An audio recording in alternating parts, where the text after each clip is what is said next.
നമസ്കാരം.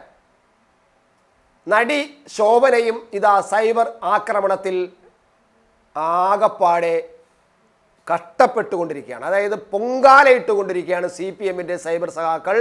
ഈ നടി ശോഭനയ്ക്കെതിരെ വളരെ വലിയ അക്രമമാണ് നടത്തിക്കൊണ്ടിരിക്കുന്നത്.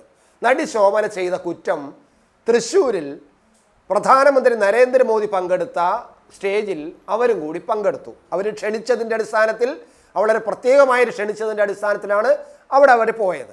അങ്ങനെ പോയവർ അവൾ വെറും സംഗിണിയാണ്, വൃത്തികെട്ടവളാണ്, ചാണകത്തിൽ മുങ്ങിയവളാണ്, ഇവള സിനിമ ഇനി ആർക്ക് വേണം, നാശം പിടിച്ചവൾ എന്ന തരത്തിലുള്ള വളരെ മോശപ്പെട്ട വാക്കുകൾ, ഞാനിത് നല്ല വാക്കുകളാണ് ഇതുവരെ നിങ്ങളുടെ മുന്നിൽ പറഞ്ഞത്, അതിനേക്കാളും നമുക്ക് പറയാൻ പറ്റാത്ത അസഭ്യ വാക്കുകൾ പ്രയോഗിച്ചുകൊണ്ടാണ് ഈ സൈബർ ഇടങ്ങളിൽ ശോഭനയ്ക്കെതിരെ ആക്രമണം നടന്നുകൊണ്ടിരിക്കുന്നത്. അത് CPM-ൻ്റെ ഒരു സ്വഭാവമാണ്. കാരണം ഈ കേരളീയത്തിൽ പങ്കെടുത്തപ്പോൾ, അതുപോലെ ഈ ജനസദസ്സെന്ന് പറയുന്ന അടിയാത്രയിൽ പങ്കെടുത്തപ്പോഴൊന്നും ശോഭനയ്ക്ക് യാതൊരു കുഴപ്പവും ഉണ്ടായിരുന്നില്ല.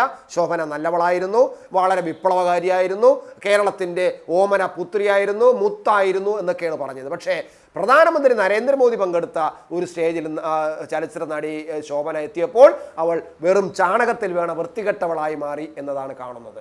എന്തൊരു ഗതികെട്ട ഒരു പ്രസ്ഥാനമാണിതെന്നാണ് തോന്നുന്നത്. എന്തായാലും അവർക്ക് ഒരു വ്യക്തി എന്നുള്ള നിലയിൽ ശോഭനയ്ക്ക് എന്തുകൊണ്ട് അവരുടെ തീരുമാനങ്ങൾ എടുത്തുകൂടാ, അവർക്ക് ഇഷ്ടമുള്ള സ്ഥലത്ത് പൊക്കൂടാ? അപ്പോൾ ഇത് സൈബർ സഖാക്കളുടെ ഒരു പൊതു സ്വഭാവമാണ്. നമ്മൾ ഇതിനു മുമ്പ് പലതും കണ്ടിട്ടുണ്ട്, പലതിനും. ഞാനിവിടെ ഓർമ്മിക്കുന്നത് ഈ LK അദ്വാനിയുടെ ആത്മകഥ മലയാളത്തിൽ പ്രസിദ്ധീകരിച്ചിരുന്നു ഒരിക്കൽ.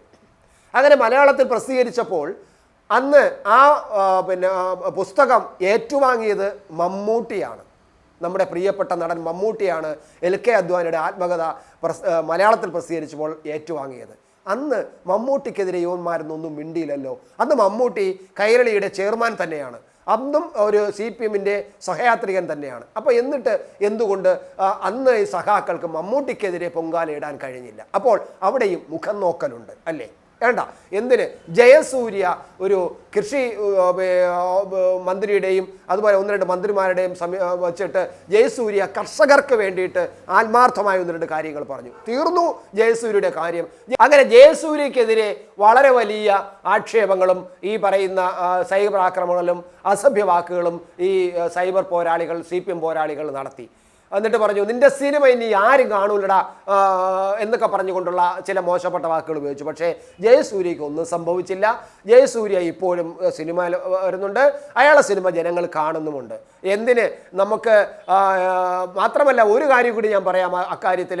CPM സൈബർ സഹാക്കളുടെ ഒരു ഭയങ്കരമായ കഴിവേ. കാരണം ജയസൂര്യക്കെതിരെ ഇങ്ങനെ ചീത്ത വിളിക്കാൻ വേണ്ടിയിട്ട് ഈ പരതിയപ്പോൾ സോഷ്യൽ മീഡിയയിൽ കിട്ടിയത് സനത് ജയസൂര്യ എന്ന് പറയുന്ന പേജുകളാണ്.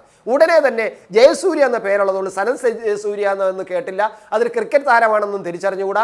ഉടനെ തന്നെ ഈ സൈബർ സഹാക്കൾ ആ സനത് ജയസൂര്യയുടെ കീഴിലും കൊണ്ടുവന്ന് ചീത്ത വിളി തുടങ്ങി. നീ ആരടാ മന്ത്രിക്കെതിരെ പറയാനെന്ന് പറഞ്ഞ് സനത് ജയസൂര്യക്കെതിരെയും പറഞ്ഞു എന്നതാണ് നമ്മൾ കാണുന്നത്. അതാണ് ഈ സൈബർ സഖാക്കളുടെ ഒരു മിടുക്ക്, കഴിവ് എന്ന് പറയുന്നത്. എന്തിന്?